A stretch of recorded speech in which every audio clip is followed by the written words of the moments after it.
This story is real. It was reconstructed from police reports, renovation records, and interviews with the family who accidentally uncovered a crime hidden for over 20 years. The smell came back every summer. It wasn't strong, just faint enough to be ignored. A sour, damp odor that drifted through the hallway of the house whenever the temperature climbed. The first year, the family blamed old pipes. The second year, they blamed the heat. By the third, it had become part of the house, like the creaking stairs or the uneven floors. No one imagined it was a warning. The house stood in a quiet residential neighborhood, the kind where nothing dramatic ever happened. Children rode bikes in the evenings. Neighbors waved politely but rarely spoke. The family, Mark, his wife Elaine, and their teenage daughter Sophie, had moved in 5 years earlier, drawn by the low price and the charm of an older home. The previous owners had lived there for decades. According to the real estate listing, they were private people. That should have meant nothing. At the time, it meant everything.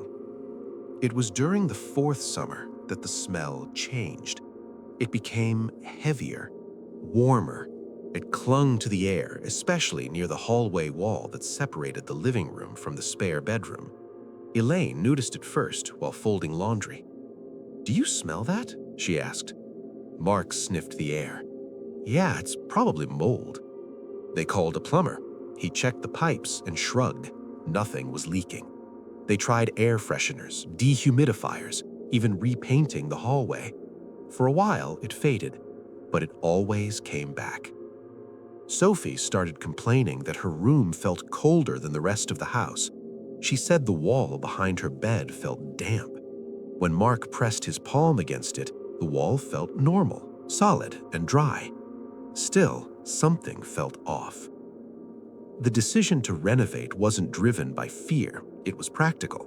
They planned to convert the spare bedroom into a small home office. The contractor, a middle-aged man named Lewis, began tearing down drywall on a Monday morning. By lunchtime, he stopped working. He called Mark over and pointed to the exposed section of wall. "Did you know this was here?" Lewis asked. Behind the drywall was brick, not part of the house's foundation, just a section of brickwork sealed into the wall, uneven and sloppy, like it had been done in a hurry. Lewis frowned. "That's not standard. Someone closed something off." Mark laughed nervously. "Closed off what?" Lewis didn't answer. He tapped one of the bricks with his knuckle. "That smell you mentioned," he said quietly. "That's not mold." The first brick came loose easily, then another. As the opening widened, the smell hit them fully, thick, sweet, and unmistakable. Mark felt his stomach drop. He didn't move. He couldn't. His mind refused to understand what his eyes were seeing. Lewis whispered a curse and pulled out his phone. "We need to stop. I'm calling the police." When officers arrived, they sealed off the house immediately. Elaine and Sophie were escorted outside. Sophie kept shaking. She kept asking what they had found, but no one answered her. The plastic bundle was removed carefully. Inside were human remains. The body had been tightly wrapped, layered with garbage bags, duct tape, and old newspapers. The print on the papers dated back more than 20 years. Time had reduced most of the body to bone, but enough remained for investigators to determine one thing immediately. This wasn't an accident. The house became a crime scene overnight. Neighbors gathered behind police tape, whispering and pointing. News vans arrived by evening. Reporters speculated wildly. The family sat in a hotel room, stunned. Mark kept replaying memories of the house in his mind. Every sound, every smell, every night he had slept just feet away from a body sealed inside the wall. Forensic analysis revealed the victim was a man in his early 30s. No ID, no wallet, no missing person report that matched him exactly. But the house's history provided a lead. Before Mark's family, the home had been owned by a couple named Richard and Helen. They had lived there quietly for nearly 30 years before selling it and moving out of state. According to neighbors, they kept themselves. No parties, no visitors. One neighbor remembered something odd. There was a man who stayed with them for a while, she told detectives. A renter, I think. He just stopped showing up. Records showed that Richard had once listed a room for rent in the early 1990s. The renter's name appeared briefly on paperwork, then vanished. No lease termination, no forwarding address, no report filed when he disappeared. Police tracked down Richard and Helen for questioning. Richard denied everything. He claimed the renter moved out suddenly, said he didn't know where the man went. Helen sat silently beside him, staring at the table. When investigators confronted them with the evidence, the body, the brickwork, the timeline, Helen finally broke. She confessed. According to her statement, the renter had confronted Richard one night about missing money. Voices were raised. A struggle followed. Richard struck the man in a panic. He didn't mean to kill him, but the man fell and never got up. Instead of calling for help, they made a decision. They hid the body. For days, the corpse stayed in the spare room. Helen said she couldn't sleep. She said the smell haunted her. Finally, Richard sealed the body inside the wall, bricking it up himself. They lived with it for decades. They raised holidays in that house. They celebrated anniversaries. They ate dinner every night, knowing what was hidden just feet away. When the house was sold, they believed the secret was buried forever. They were wrong. The discovery reopened the cold case officially, and the former owners were arrested. Charges followed. Headlines faded. But for Mark's family, the horror never really ended. They sold the house. No amount of renovation could erase what happened there. Mark later admitted that sometimes, even years after moving out, he would wake up convinced he could still smell it. The odor that didn't belong. The reminder that for years they had lived in a house that was never empty. Because some crimes don't stay buried. They wait.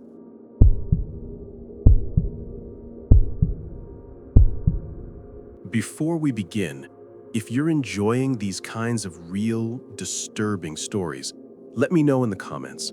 Your support helps Mr. Sleep Stealer keep bringing you true stories that are hard to forget and even harder to sleep after.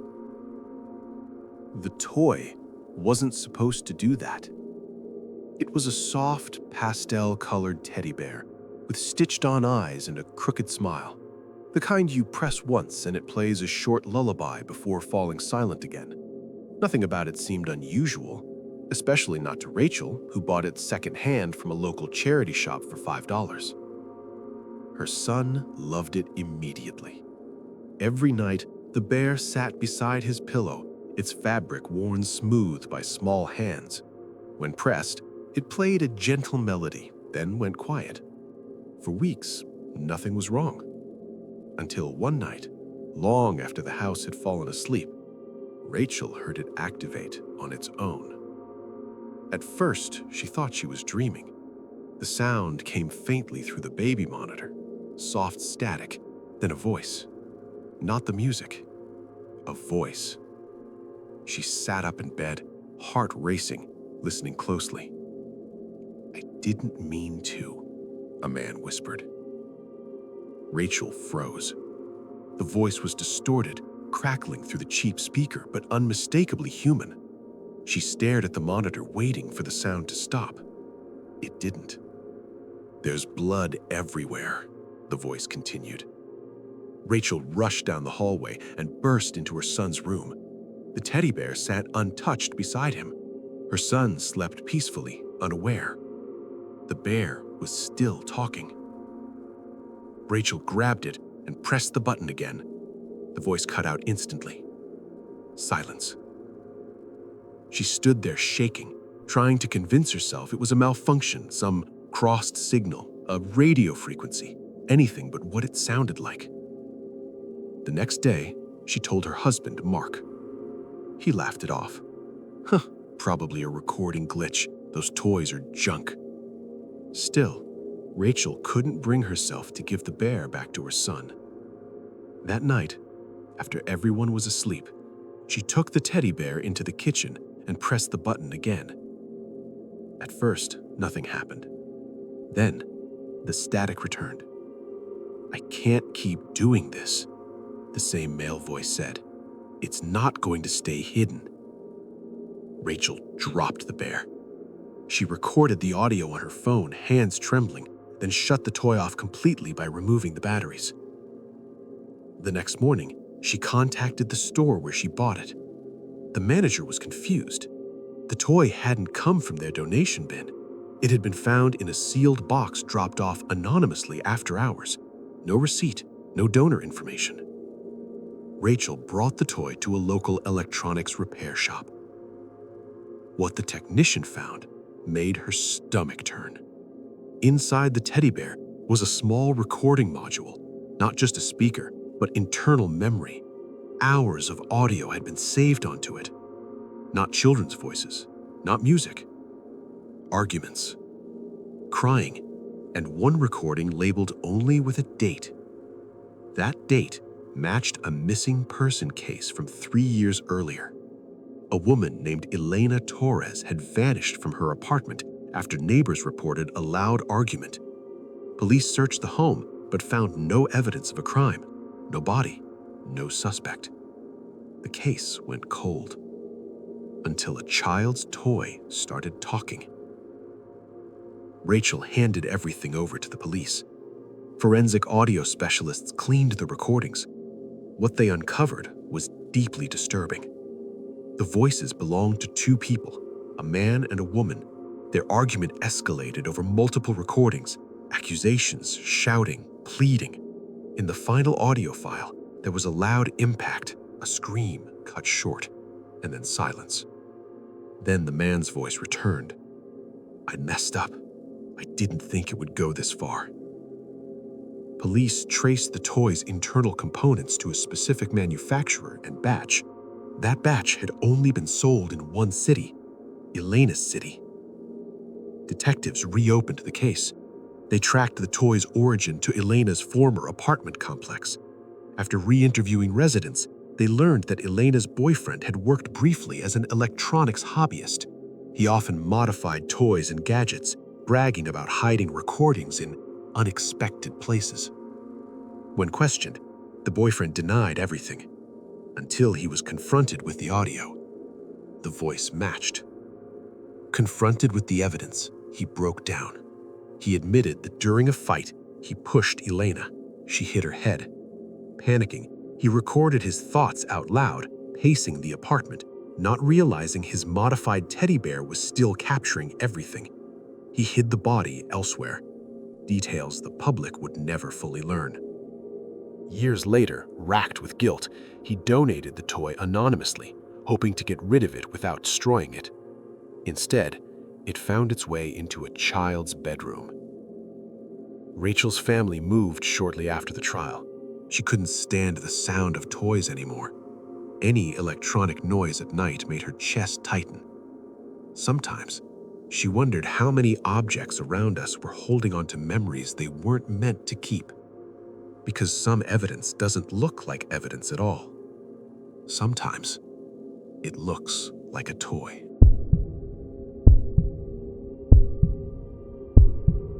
The trail wasn't supposed to exist. According to the map posted at the park entrance, there were only 3 marked routes through the forest, short loops designed for casual hikers and families. Daniel had checked it twice before setting out that morning. He wasn't reckless, he wasn't adventurous, he was just trying to clear his head. The day was quiet, too quiet. After about an hour of walking, Daniel noticed something strange. The ground beneath his boots felt uneven, softer than the packed dirt of the main trail. Leaves sat unnaturally still, like they had been placed there rather than fallen. He assumed he had stepped off the trail without realizing it. Turning back, he realized the path behind him looked wrong. No footprints, no broken branches, as if the forest had erased his presence the moment he stepped away. Trying not to panic, Daniel walked forward, pushing through low brush until he reached a narrow clearing. That was when he saw it. A strip of earth running straight through the trees. Not a trail, no signs, no markers, but the ground had been disturbed recently. Too recently. Daniel hesitated. Everything in his body told him to turn around. Instead, he followed it. After several minutes, the smell reached him. Faint at first, then unmistakable. Rot. He covered his nose and continued, heart pounding, until he reached a shallow depression in the ground. The earth there was darker, damp. Flies hovered just above it, thick and slow. Daniel stepped closer. His boot sank slightly. He stumbled back, nearly falling, staring at the ground in disbelief. Kneeling carefully, he brushed away a layer of leaves with a stick. Fabric appeared. Then, bone. Daniel ran. He didn't stop until he reached the main trail, gasping for breath, hands shaking so badly he could barely dial his phone. Rangers arrived within an hour. The area was sealed off. What they found shocked even seasoned investigators. It wasn't one grave, it was many. Shallow, hurriedly dug, spread out across a small section of forest that had never appeared on official maps. Some remains were recent, others had been there for years. All of them belonged to missing persons cases that had gone cold. The forest, it turned out, had been used as a dumping ground. What made the discovery worse was how close it was to civilization, less than 2 miles from a picnic area, within earshot of a road. The killer, or killers, had relied on one thing: people staying on the path. Daniel's mistake, one wrong step, had changed everything. Police later confirmed that the disturbed earth Daniel noticed had been caused by recent rainfall exposing part of a grave. Without that storm, without that step off the trail, the bodies might have remained hidden indefinitely. No one ever publicly identified a single suspect. The area remains closed. Rangers quietly removed the trail marker maps months later, replacing them with a single sign: "Stay on marked paths." Daniel never hiked again. He said the worst part wasn't the bodies. It was realizing how easily he could have been one of them. Because sometimes, the most disturbing crimes aren't discovered by detectives. They're discovered by accident.